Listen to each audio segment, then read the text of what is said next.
This is ZNS Total Sports, brought to you by Fourth Terrace Diagnostic Center.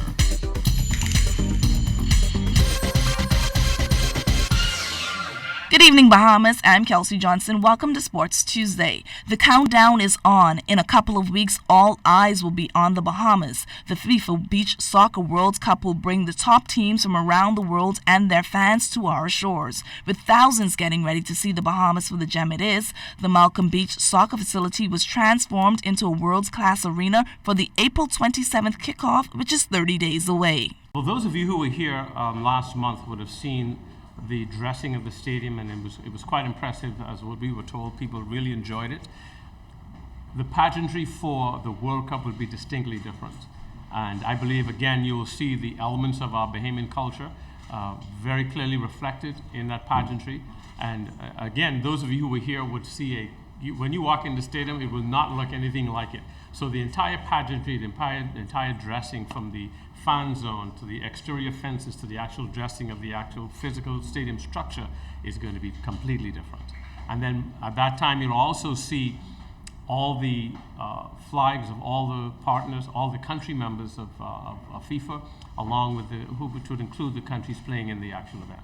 The FIFA Beach Soccer World Cup is just one of many major international sporting events to be held in the 242 this year.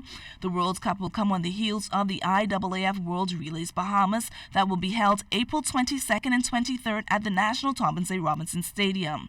Tickets for the event are on sale and can be purchased at the tickets box office at the stadium. The event will feature big names in the sport, including our very own Olympic gold medalist Shawnee Miller-Ubo. Sticking with the sport of track and field, earlier this year, the IAAF Council froze all new transfers of allegiance in athletics by exercising its power under the Constitution to revoke competition rules. Our Charles Fisher has more on how that will affect athletes, particularly in the Caribbean. Speaking with IAAF Council member Pauline Davis-Thompson, the vote to freeze transfers was passed unanimously. We had to, because we had so many other countries that are enticing these athletes to come over there, giving them thousands of dollars, giving them big-time jobs, paying them buku dollars, giving them apartments, giving them houses, giving them cars. The IAAF has set up a working group to study the matter, submit proposals for new rules, and come to a resolution no later than this year. Jamaica lost like several of their top sprinters to foreign countries, and it's just a very, very, very sad situation. So we have got to put a freeze on it, because what they're now doing, Fisher, is they're going to get the young kids, us 12, 13, 14-year-olds. As soon as you start to show that type of talent, they're getting you a lot earlier now. Because what they were doing before, they were getting you when you were older. But what they're now doing, they're getting you at a younger age, and they're moving you to this foreign country that you don't know nothing about, away from your family and your friends and the culture that you're used to. And so in the end, if we decide that, you know what, enough is enough. It's getting very sickening, and we've had enough, and it's time for these countries that are buying these athletes to start to produce their own athletes.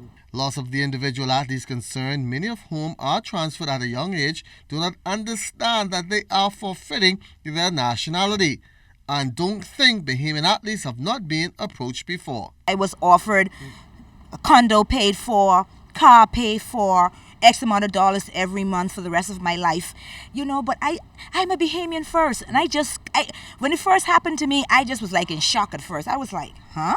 What? I just can't even imagine being something else. I can't even imagine not being a Bahamian. That is mind-boggling to me. And even at the time when they was offering me all of this great stuff, of course, my country wasn't giving that to me. We have a lot of issue where a lot of athletes aren't as loyal anymore. They aren't as patriotic anymore. And that is why, even with my athletes that I deal with today, I try to stress on the importance of them being a Bahamian. I try to lay that foundation, because I know some of them are going to eventually be asked to switch nationality. And I'm hoping and I'm praying that no Bahamian athlete does that. None has done it so far. For ZNS Total Sports, I'm Charles Fisher. The defending champions in the NPBA are on the ropes, going down 2-1 on Monday night in the best-of-5 series. The Shockers zapped the Mailboat Cybots, out-rebounding them on both the offensive and defensive ends. Floyd and Bristol led the way in the 80-69 win. We noticed that we controlled the game, although our problem was controlling the boards in the previous game. We controlled the boards tonight, and we played good defense. So that brings us out on top.